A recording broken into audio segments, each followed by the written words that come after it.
I've never done a Pokemon Nuzlocke before, and I've decided that if I lose, I'm never doing one again.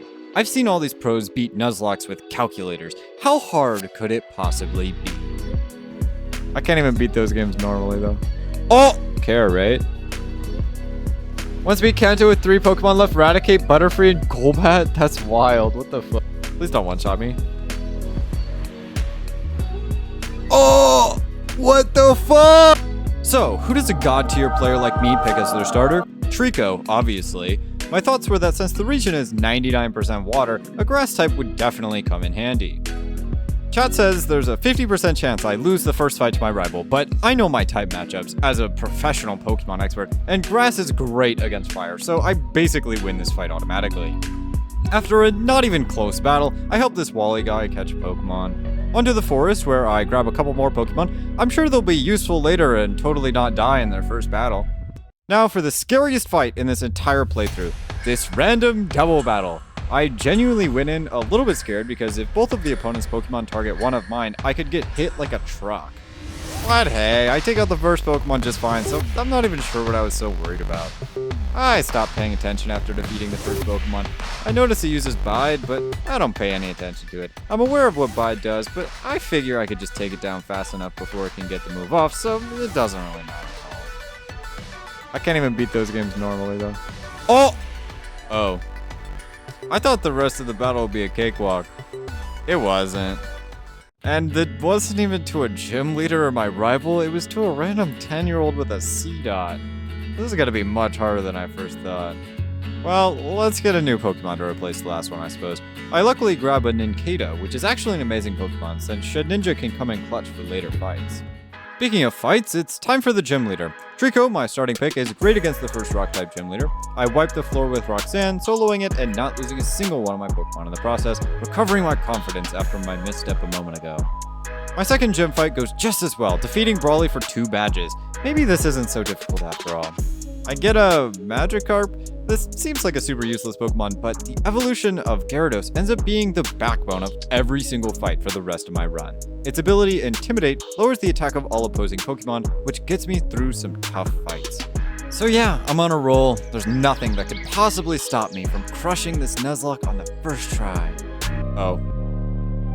So, I had been warned that this was the first real difficult fight, and I did not think it was that serious. And to be completely honest, I was not prepared for this fight at all. I knew the fight existed, but I didn't think it would be now. I didn't bring the team I wanted into the fight, and I was walking in blind. Level 20 Combuskin? Like, I'm sure the other 5 Pokemon I have could take that down. Back to them. Really? Say, congratulations, you played yourself. Care, right? Once beat Kanto with 3 Pokemon left, Raticate, Butterfree, and Golbat? That's wild. What the fuck? Please don't one-shot me. Oh! What the fuck? It one-shot me? Okay. No. We're fine. Okay. Because there's no fucking shot this other stupid, dumbass Pokemon he has in the back actually does anything, right?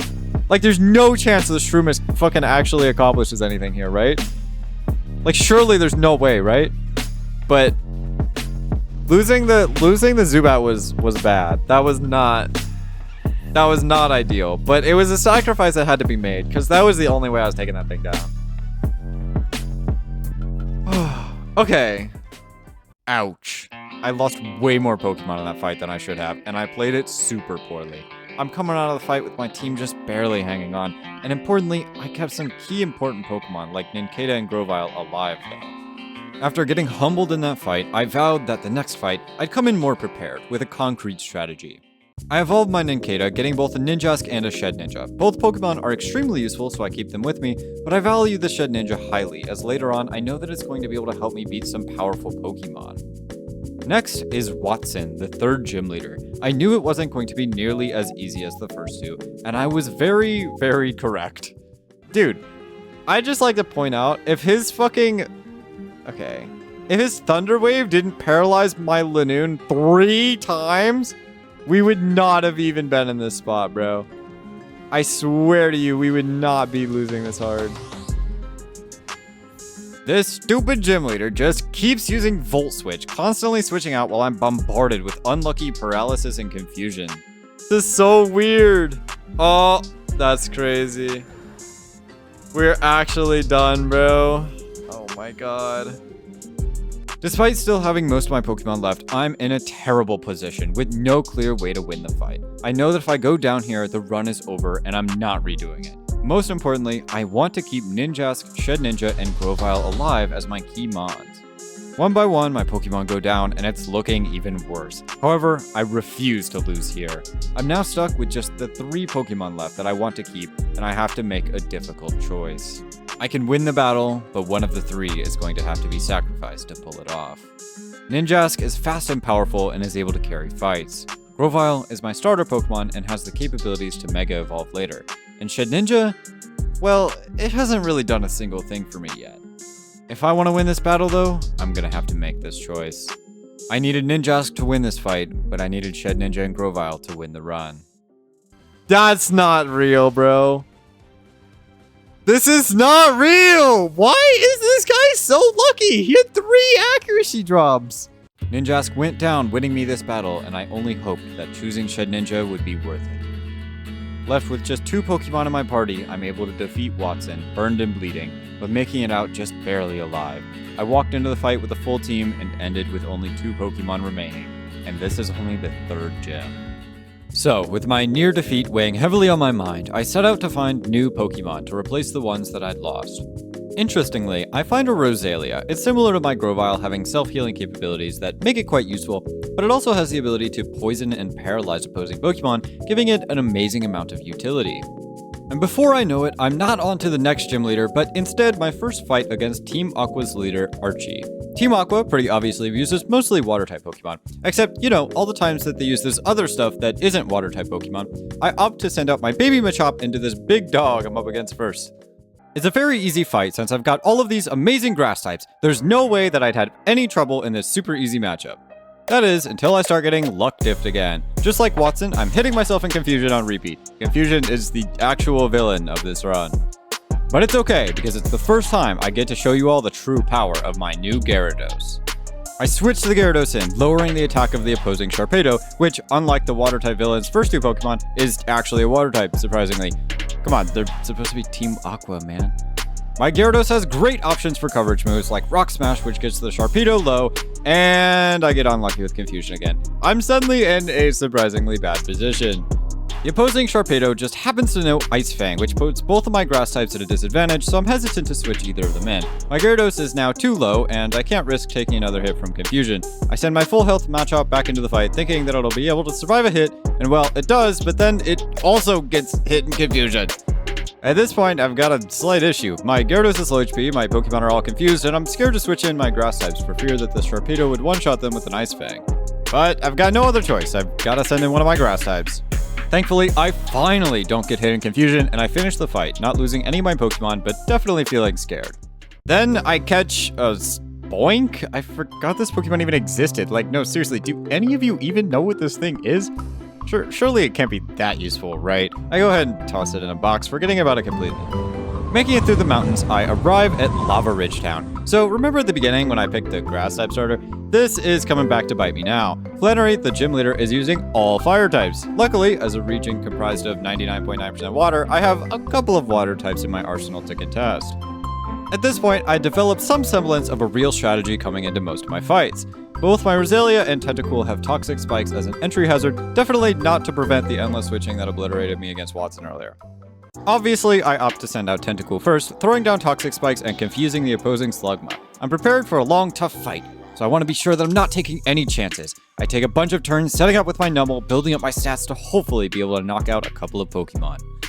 Turns out, though, I didn't even need it. After swapping into my Numble, I easily sweep Flannery's entire team with ground-type moves. I knew better than to be confident after winning this fight, though, as the Flying-type gym leader is up next, which also beats down on my 2 grass types. I'm suddenly starting to think that maybe Trico wasn't the best pick in the world. But it's alright, though, because I've got a strategy for it, and nothing's gonna stop me now. And hey, if you're enjoying my first Nuzlocke run, you should subscribe. This is where I'd tell you I make cool Pokemon content or something, but I mostly play other games actually. But hey, if you want more Pokemon, you should subscribe. Maybe we'll do more. I forgot Norman, my own father, existed. I beat him up real quick and then moved on to Winona. The flying type gym leader. Here's the plan. Okay, Graveler out first, get some Stealth Rocks down, hopefully take out the Swallow while I'm at it. Once he sends out Pelipper, I will switch to, well, I've got choices. Let me peek the team. I've got a lot of choices to who I can switch to, but I need somebody who does... I think I'll play for the Kecleon. I'll use the Kecleon, and then we'll send out the Camerupt into the Skarmory. And then we'll see from there what we need for the Altaria. I roll Winona's first 3 Pokemon, which, like, should make it pretty easy. Get calced, idiot. Okay, great. That should hopefully just blow him up.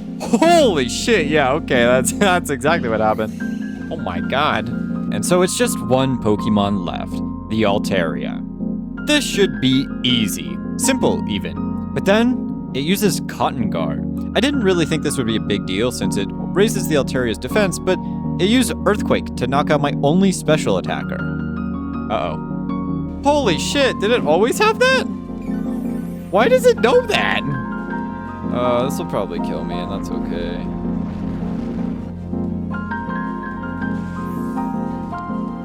That's unfortunate. Dang. Yeah, I think that's game. That's crazy. I didn't realize how good Cotton Guard was. That's just insane, bro. Cotton Guard is fucking busted. What the fuck?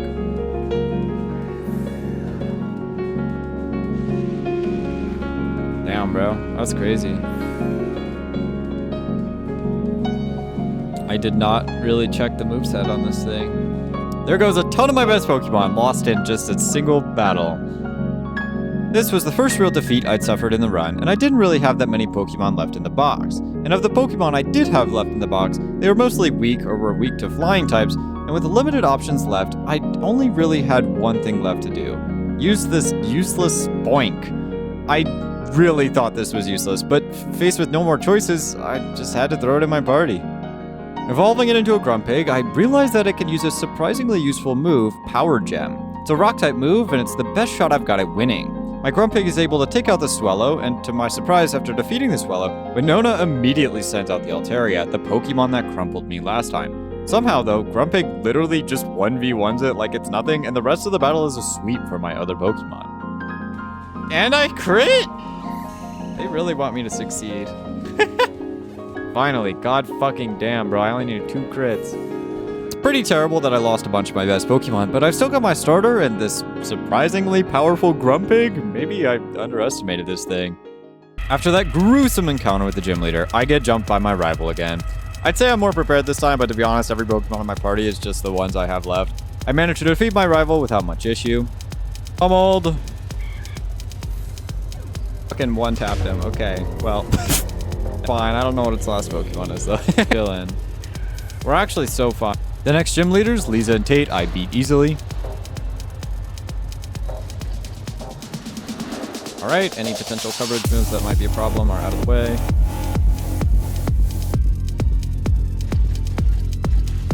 Well, this was maybe the easiest fight in the entire run. Holy shit. That was so underwhelming. This is where we get to the culmination of the story. Archie has finally decided to unleash the power of Kyogre, and with Groudon nowhere to be seen, it's up for us to stop Archie and Kyogre from destroying the world. Before we can get to Kyogre though, we've got to get through Archie. My surprisingly trustworthy Grumpig takes on Archie's team, putting in huge work. I swap in my Sceptile to take on Archie's last Pokemon, the Sharpedo, once again. What I totally forgot about though is that Archie has a Mega Evolution now. My Sceptile gets obliterated, knocked down to red health from a single attack. And now, I'm kind of worried. I don't have a lot of good options left, and with most of my team injured from my failed strategic plays earlier, I decide to take a risk. Not being able to switch into anyone else, I see only one good option. Either blow up the Sharpedo with a Mega Evolved Sceptile, or faint trying. I hit it with a solid Mega Drain, and It does not finish the job. Unfortunately, my Sceptile does not manage to survive another hit, and I'm down what is arguably my best Pokemon. I've still got a lot of my good Pokemon left, but losing Sceptile definitely hurt. I wasn't going to be finding a replacement for that. With my team severely weakened, it's time to face Kyogre. Just kidding, Kyogre runs off going to destroy the world or something. After that though, I find a Sableye, which isn't exactly a replacement for my Sceptile, but at least I've got another Mega Evolution option. Kyogre is here. I catch it in a Master Ball. And I successfully saved the world. Yay. And now we're in the home stretch. There's only one more gym leader remaining, and this is the moment I think you've all been waiting for.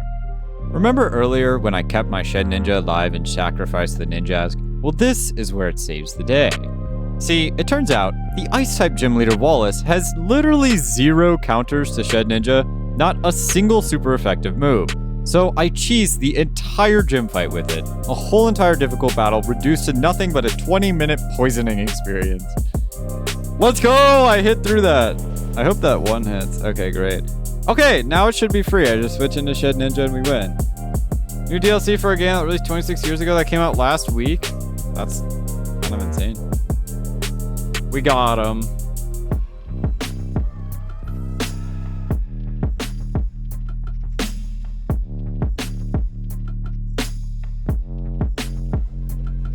Well, using our totally skilled and legitimate strategies, we have in fact won the fight.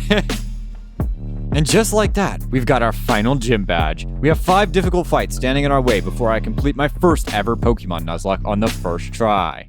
Well, okay, make that 6. Remember that Wally guy we helped catch a Pokemon at the beginning of the run? Yeah, he's got a Mega Gallade now, and I'm very scared.